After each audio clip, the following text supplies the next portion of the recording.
अब तक कांग्रेस पार्टी ने ना अमेठी में ना रायबरेली में कोई भी उम्मीदवार तय किया है। आप क्या कहेंगी? चिंतन कर रहे हैं, मंथन कर रहे हैं, या लास्ट मिनट में सरप्राइज स्मृति ईरानी के खिलाफ राहुल गांधी आ ही जाएंगे? देखिए, चिंता है इसलिए शायद चिंतन कर रहे हैं। और चिंता का कारण यह है कि साल 2019 में पहली बार भारत के राजनीतिक इतिहास में कांग्रेस के वर्तमान के तब के अध्यक्ष अपनी सीट से हारे। लेकिन उस वक्त कांग्रेस अकेले चुनाव नहीं लड़ी थी, समाजवादी पार्टी और बसपा के समर्थन से लड़ी थी। तो आज जिसे आप इंडिया अलायंस कहते हैं, उसको अमेठी में भारतीय जनता पार्टी ने एक तरफा हराया साल 2019 में। उनकी चिंता का दूसरा कारण यह है कि साल 2022 में, अगर आपको याद हो, तो गांधी परिवार के पास ही उत्तर प्रदेश में विजयश्री का आशीर्वाद दिलवाने की जिम्मेदारी थी। तब अमेठी में भाई बहन का जोड़ा आया था कि अमेठी में भारतीय जनता पार्टी को उन्हें परास्त करना है। 5 विधानसभा क्षेत्रों में से 4 विधानसभा में कांग्रेस की तब जमानत जब्त हुई थी।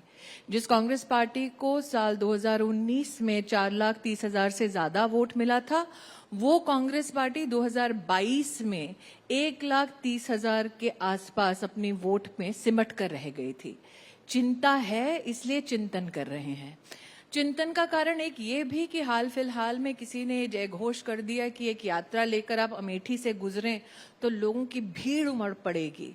फसाना कुछ ऐसा है कि न सिर्फ पूर्व अध्यक्ष आए बल्कि वर्तमान अध्यक्ष भी आए।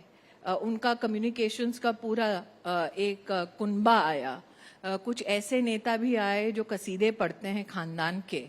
और जब वो आए तो उनको समझ में आया कि जनता तो क्या, उनके कार्यकर्ता स्वयं उनका स्वागत करने नहीं पहुंचे थे।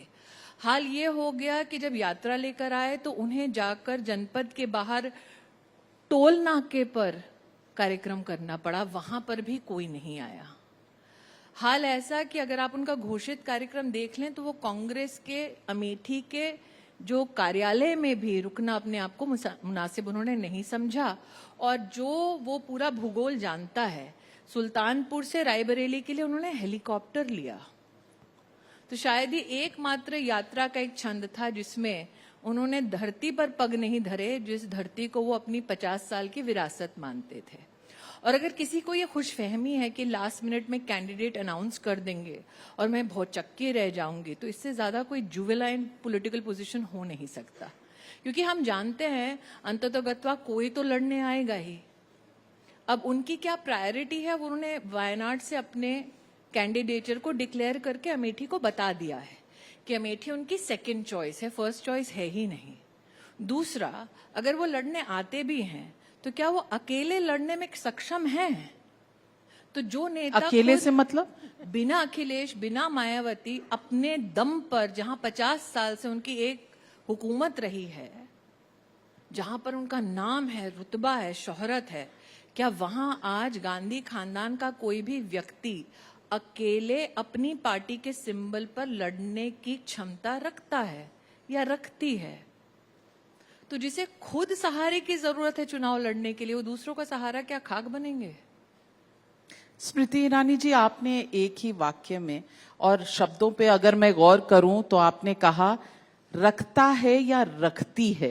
ये रखती में आपने, क्योंकि मैं नहीं जानती वो किसे अनाउंस करना चाहते हैं, तो जिसका जेंडर पता नहीं, जिसका नाम पता नहीं, उसके संदर्भ में और क्या बोलूं? अच्छा, ये आपने प्रियंका जी के बारे में नहीं कहा? मुझे नहीं पता, लेकिन इतना जरूर पता है कि भारत के राजनीतिक इतिहास में पहली बार हुआ है कि अमेठी लोकसभा सीट से कैंडिडेट अनाउंस करने में कांग्रेस को इतना डर लग रहा है।